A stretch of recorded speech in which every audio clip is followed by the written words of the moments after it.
Hein? Oui, merci Doudou Thierry, merci aussi avec Amomo, sans oublier Moron Nzambé, merci. La fois passée, j'espère que tu qu'on parlait sur Flair ya banane, Flair banane et de nos ça qui la fois passée.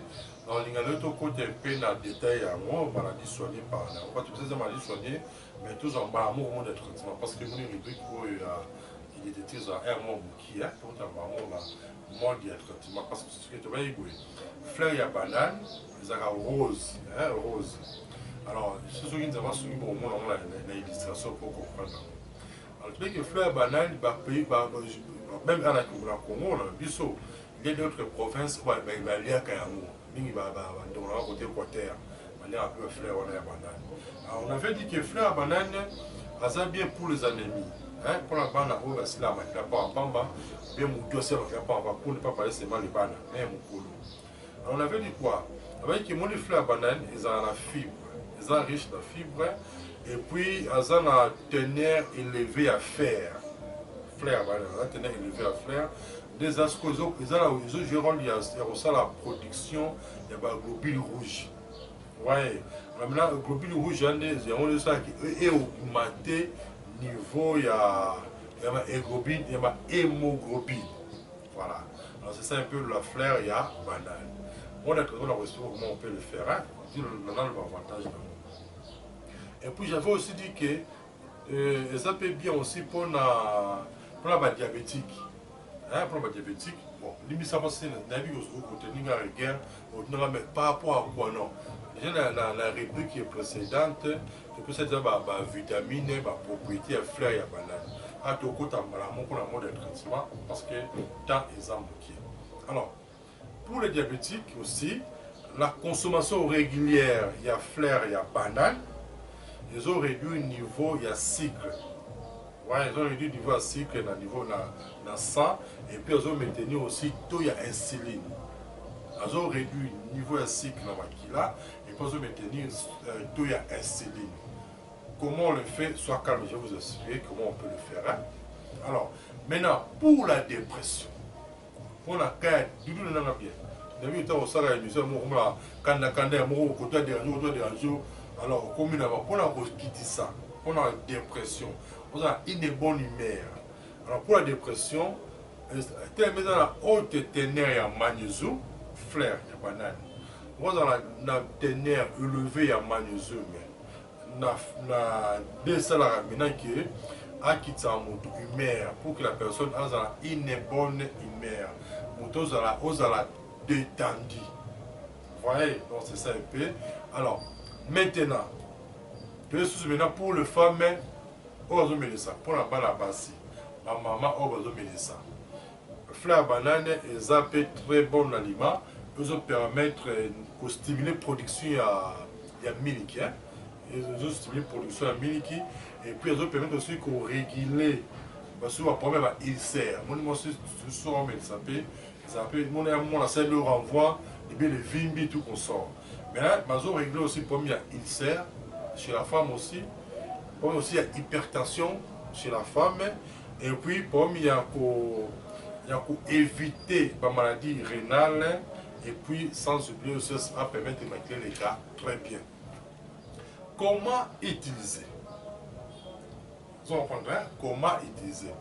Alors, pour la réutiliser, on maintenant les aboyer. Mais d'abord, je prends même pour la infection virale aussi. Pour les infections virales, ils allaient aussi bien bénéfiques pour les infections virales. Alors, là maintenant, il faut qu'on l'air carrément, mais on sait la bien. Mais aussi pour l'infection virale. Pour les diabétiques, pour la bonne anémie, pour l'infection virale, et puis pour la une humeur bien, pour la détente, pour la dépression. Voilà. On sait là, suivez-moi très bien, nous avons un stylo.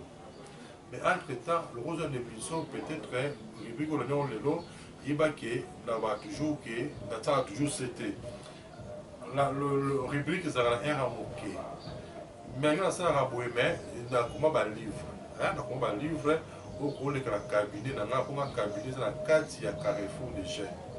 Aussi, quand il n'y a pas de quand c'est le point à Carrefour des jeunes, au moitié étage, première porte. On a place bureau dans la Zalaka. On a place une barbe babi.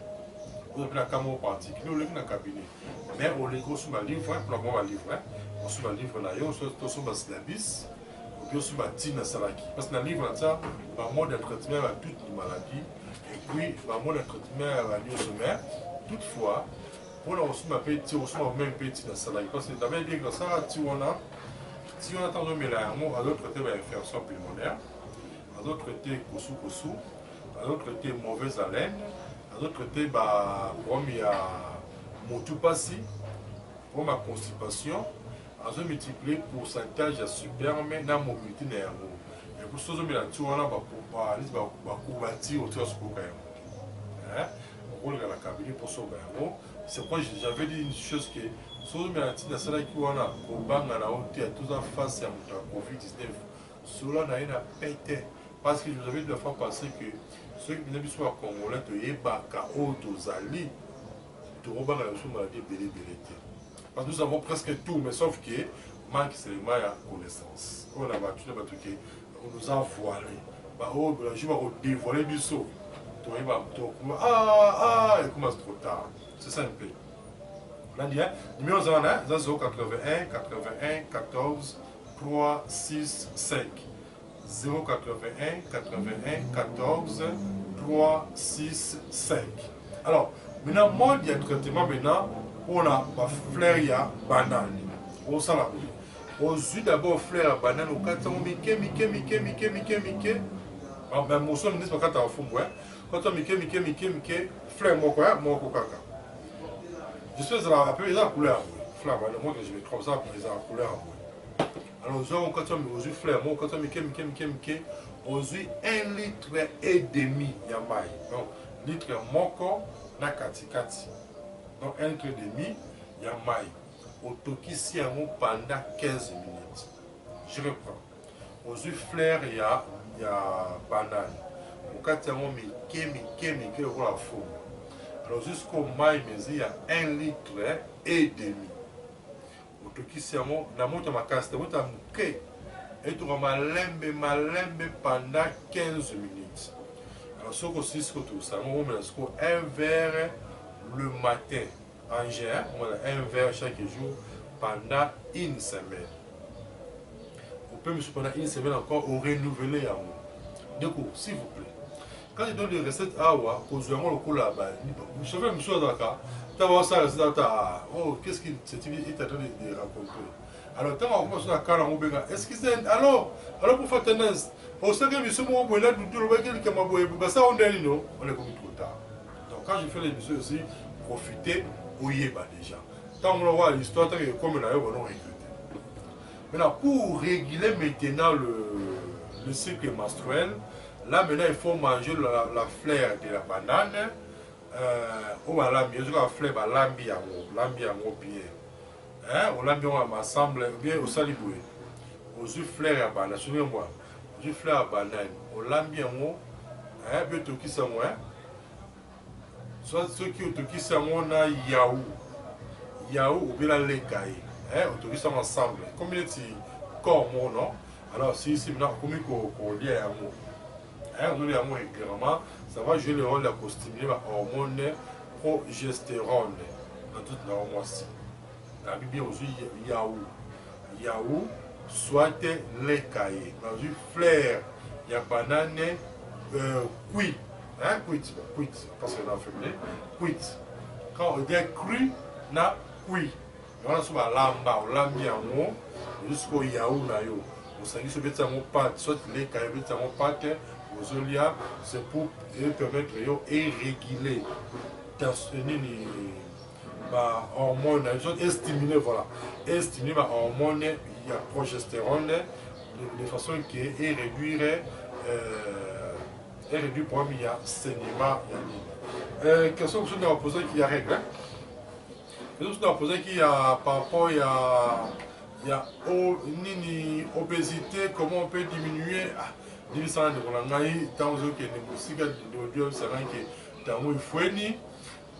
y a un cabinet sur un livre, mais nous avons 081 81 14 14 3 6 5. 081 81 14 3 6 5 ou bien 089 62 68 038. Alors, maintenant, question posée qu'il y a comment on peut, poser la question, il y a pour diminuer graisse dans les boumous. Bon, c'est là qui est rapide, pendant que ça de vos recettes. Pour la diminuer graisse dans les boumous, alors, les arbres, aux huiles de pamplemousse, aux huiles demi-tasse, il y a au tiède, de pamplemousse, demi-tasse, il y a au tiède, aux huiles J. Aux huiles, mon gingembre, non? On presse J à gingembre, il y a un quart, il y a vert, il y a un quart. Alors, si on a la possibilité de tirer dans salade, aux huiles, il ne peut pas sous. On presse des pamplemousses, aux huiles tasse, il y a maille, il y a demi-tasse à maille, aux huiles gingembre, donc on presse un quart, donc un verre demi-verre pété. Un quart, un quart, bon, après, il y a sous maillot, aux huiles, 2 cuillères, 3 cuillères à soupe, il y a gingembre, il y a alors, si on jusqu'au petit, nous, on a ça, on a poussé, non? On a poussé dans mon pour petit pâte. Parce que vous pouvez observer les coquilles. Bon, à suivre, hein? Vous êtes dans mon pâte, vous êtes dans mon pâte comme ça, vous mettez là, hein? Maintenant, comme souvent après, comment on peut le faire, mais vous savez là, le matin pendant 2 semaines. Numéro 081 81 14 3 6 5. Maintenant, on souhaite que nous ayons le cabinet sur le service.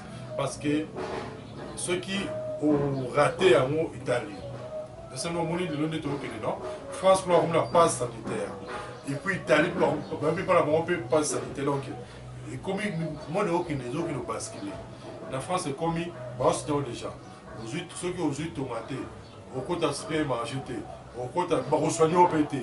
Et comme vous même école pour au temps à péter. Ah, vous soyez en Afrique. Ça, la connaissance, c'est un peu naturel, ça va vous aider.